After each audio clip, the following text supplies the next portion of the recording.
guys, Prowl 1701 here, and today we're going to be reviewing a Doctor Who fan audio by Hudson Media, who is a fellow YouTube channel and a friend of this YouTube channel as well. I always enjoy a lot of Hudson's work. He does a lot of great remixes and original pieces for Doctor Who music. He has a new audio adventure that's just dropped called The Amalgamation Factor, and today I'm going to be reviewing and talking about it. I do recommend, since this review will have spoilers, if you haven't listened to it and you're interested in listening to it, check it out. I'm going to have a link to it down in the description, or you can just check it out right here. Give it a good listen and get your thoughts on it before you hear my thoughts on it. It makes more sense that way, since again, there will be spoilers. Okay, you ready?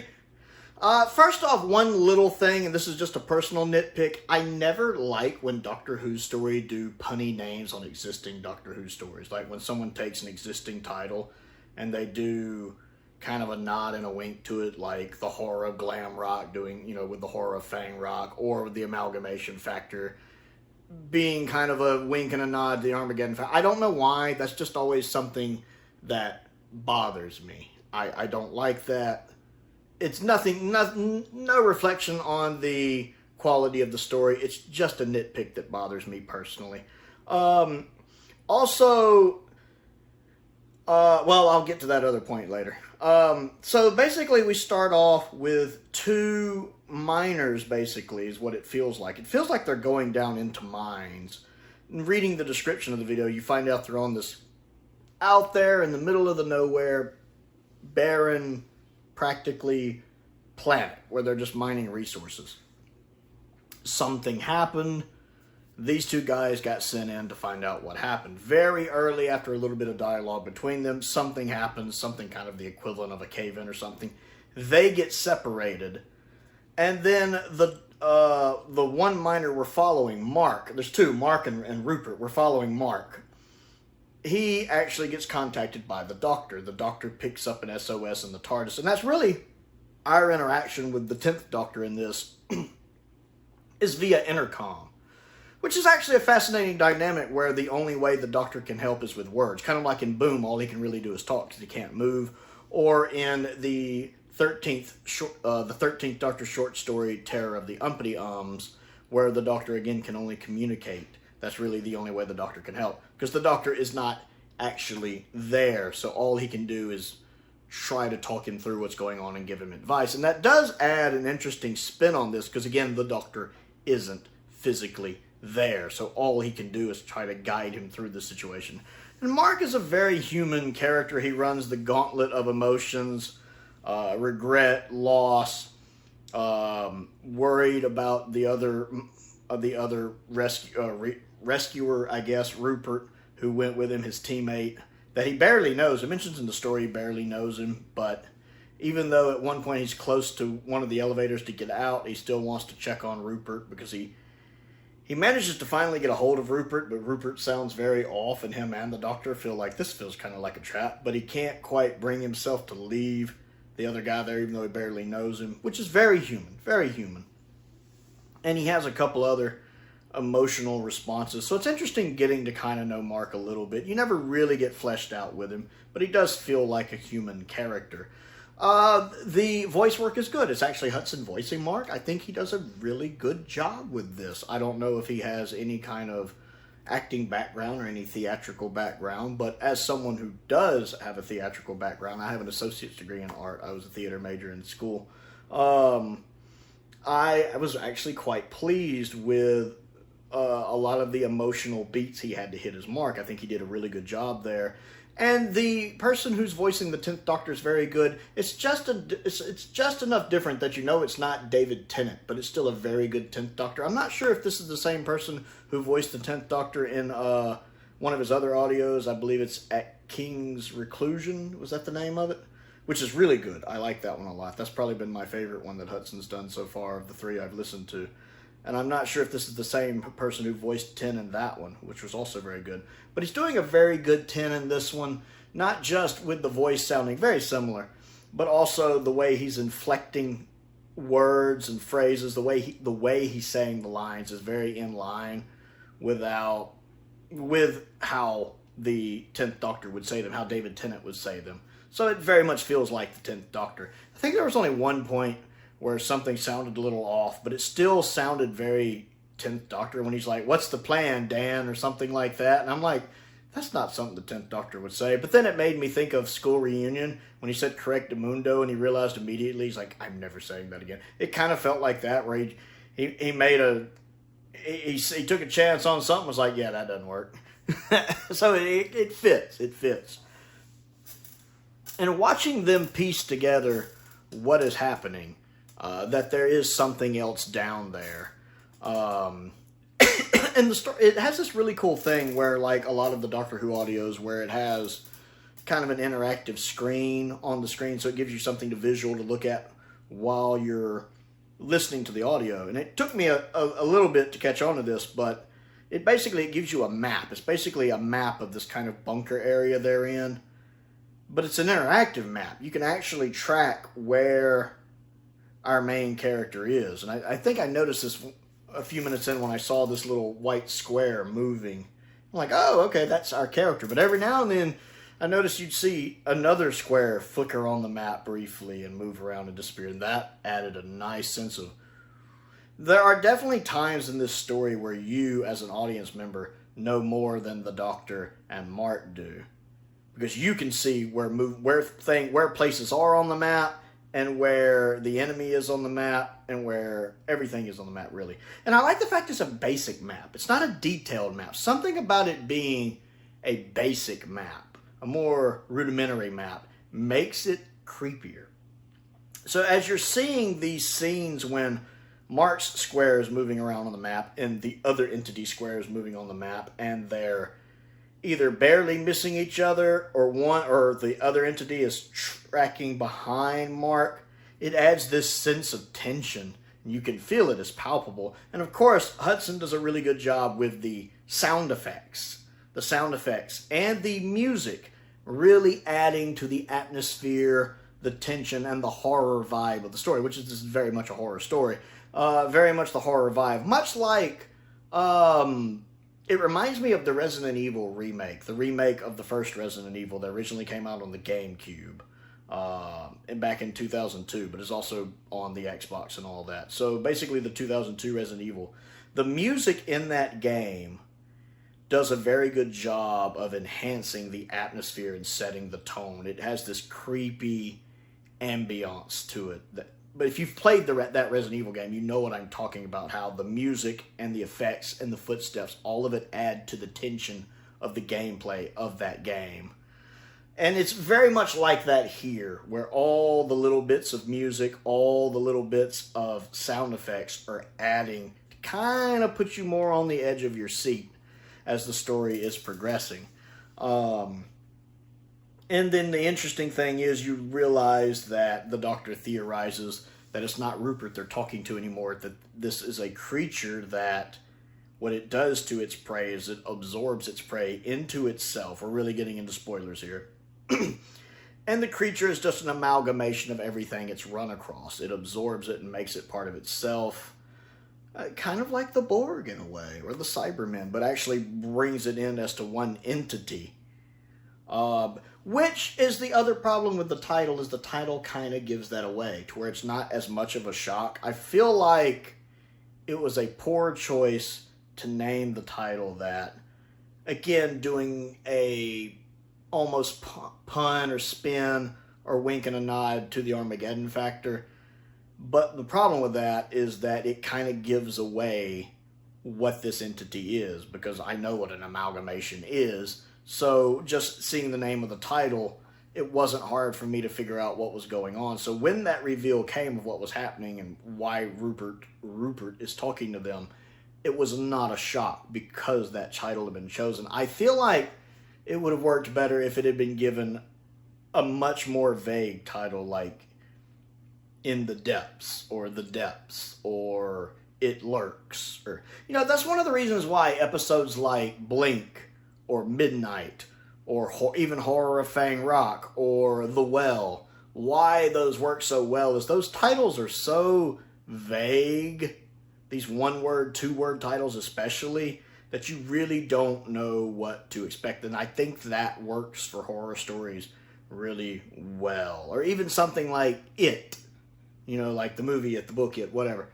Is it's so vague, it leaves a lot to the imagination. Whereas when you have something like the Amalgamation Factor, the reveal of what the entity isn't shocking because I had already guessed that. It's still interesting, especially when the Doctor finds the ventilation system and you see that key up on the map. And then you see Mark get into the ventilation system and start trying to move around. But the ventilation system, the metal around it, makes it hard for him to communicate with the Doctor. It gets staticky, so he doesn't quite know the way to go, which is a shame because us, as the audience, we're seeing the map. We know exactly where he needs to go. He doesn't even have to go far. He just has to make a couple right turns, or I should say correct turns, and he'll be there. But it's, again, the audience knowing more than the characters do, because we can see where he needs to go, and the Doctor knows where he needs to go, but the Doctor can't communicate with him. And then you see the square of the entity, the Amalgamation, tracking Mark, getting closer to him, because it's also in the ventilation system, because it, since it absorbed Rupert, can also hear the conversation between Mark and the Doctor. And this thing is intelligent. You get the impression it absorbs the memories and intelligence of whatever it absorbs. And so it's now in the ventilation system. And then there's actually a spot where Mark's almost out, and he's at a spot, you can see it on the map, where he either has to go left or right, left or right. Left is the exit, right looks like it goes off to nowhere, which is a dead end. And he's panicking. And again, Hudson does a really good job voicing this character who is breaking down. He's losing it. He's scared crapless. I mean, he needs a diaper right now. He needs a diaper. Or he needs fresh underwear. He's scared crapless. He is breaking down, practically crying. And I think Hudson's doing a really good job, again, doing that. And he has a choice, and he goes the wrong way. And he goes right, and you see the little square moving off in the wrong direction. And you, as the audience member watching on the screen, is going, no, no, no, you're going the wrong way. You're going, you stupid man. You stupid, stupid, stupid man. You're going the wrong way. And he doesn't know he's going the wrong way, because again, we as the audience can see the map. We're ahead of him. We know more than he does. But there is this like physical, no, no, no, turn around, turn around. You're like yelling at the screen. I wasn't literally yelling at the screen, but in my head I'm going, oh, no, no, turn around. And you see the thing creeping up, and then Mark gets over here and he runs into the dead end. By then the creature has hit the turn point. He can't turn around and he gets trapped. And the end of the story, again, we're in spoiler territory, is he doesn't make it out. And finally, the Doctor cuts back in, and you actually hear him say, I'm sorry, Mark, there's nothing I can do, which I don't like that line. I kind of wish more what they had done with there is the Doctor going, Mark, what's happening, Mark? With it just a lot of static. Mark, Mark, are you... With the Doctor not being 100% sure what's happening, I would have liked that better, because it basically sounds like the Doctor gives up. He goes, Mark, there's nothing I can do. I swear that's what it says. And that feels like the Doctor said, well, he's dead, can't help him. And that just doesn't feel like the Doctor to me. It feels like a very big betrayal of the character. That really bothered me. Also, I'm curious why the Doctor didn't just materialize the TARDIS in there and get him out. It would have been all right if they had given a reason why the Doctor couldn't. Like maybe the thing is so far in the TARDIS can't get down there. Maybe there's some kind of radiation around the planet, some kind of shielding around the planet that the TARDIS can't break through. If they had given me an explanation why he couldn't get in there. Again, this story's only about 24 minutes long, and it uses its runtime well. It takes about 3-4 minutes to really get moving. Once it gets moving, it gets moving. But I really wish they'd taken an extra 15 seconds, 20 seconds, and given me a reason why the Doctor couldn't just land the TARDIS around him, pick him up, and leave. You know, like when he saved Jack in The Doctor Dances, something like that. He pops down, saves him. I wish I had an explanation for that. And maybe there was one and I just missed it. But But I didn't like it. Sounded like the Doctor giving up and just not trying more. But the panic, I do love, again, the sound effects right there at the end. When you hear Mark, he realizes he's trapped and he's, he's like, you can just see his hair standing on end practically. And you hear the thing slithering towards him with these little clanking legs on there. And then the screen cuts to black and you hear what I'm assuming is him being absorbed. And just this sound effect, and you kind of hear a muffled scream. Kind of makes me think of The Blob, especially the 1988 remake of The Blob. And you know that he didn't make it, which is nice. Again, I like the ending of the story there, that I like it when the Doctor doesn't always save the day. The Doctor doesn't always win. And sometimes there is no happy ending. So I really like that outcome, that the Doctor tried and he could not save this guy, and it did not work out for this guy. And he met a terrible, sad, frightening, terrifying, bedwetting probably, if he had been in a bed, diaper wetting for sure, end. That was a really cool ending. Again, my only nitpick is it just sounds like the Doctor gave up when I wish they'd written some slightly different dialogue, where maybe the Doctor, because of the static, was still trying to break through. Like, Mark, did you reach Mark? And it's him still trying to contact him. Maybe even if that had been played over the absorbing. Or maybe at the very end, when the Doctor hears the absorbing, him just going, I'm sorry, I'm so sorry, because that would be a 10th Doctor thing to say, I'm sorry, Mark, I'm so sorry. Something like that would have worked slightly better for me than for him just saying, there's nothing I can do, because it sounds like he's giving up. And that's so out of character for the Doctor to do. And again, maybe I heard that wrong, but that's what it sounded like to me. And I didn't like that. But other than that, I think it's a cool ending. I like that it's not a happy ending, that he didn't save the day. That there is something down there that the Doctor needs to put a beacon around that planet that says, stay away, do not come here. That, there's an evil corporation that's doing terrible things here. But that the creature itself is trapped down there and can't get out. So overall, it was an enjoyable experience. I did like this story. Again, I really liked how the sound effects and music really lent themselves into adding to the creep factor. They add to the atmosphere, the tension, setting the tone, setting the mood, keeping you more on the edge of your seats. I think Hudson is really good at that. He did a really good job with that, I believe, in Curse of the Blind Man's Stare. It's been a while since I've listened to that, but I think he used that effectively there. I still prefer At King's Reclusion, I think was the name of it. Was that the name of it? I think that's still my favorite one of his. This is a very enjoyable listen. I did like it. And I think it gets a lot in there to be such a short story. Again, under 24 minutes. I think it does well. And I like how it has the interactive map, which is even referenced in the story. I mean, at one point, Mark runs into the interactive map early on in the story. So, yeah, that's actually a plot device, which I like. And the fact we can see that, and it kind of gives us, as viewers, more of a chance to get... Again, it racks up the tension, because you see this other entity moving around. You see it slowly zeroing in on them. You see them almost running into each other a couple times.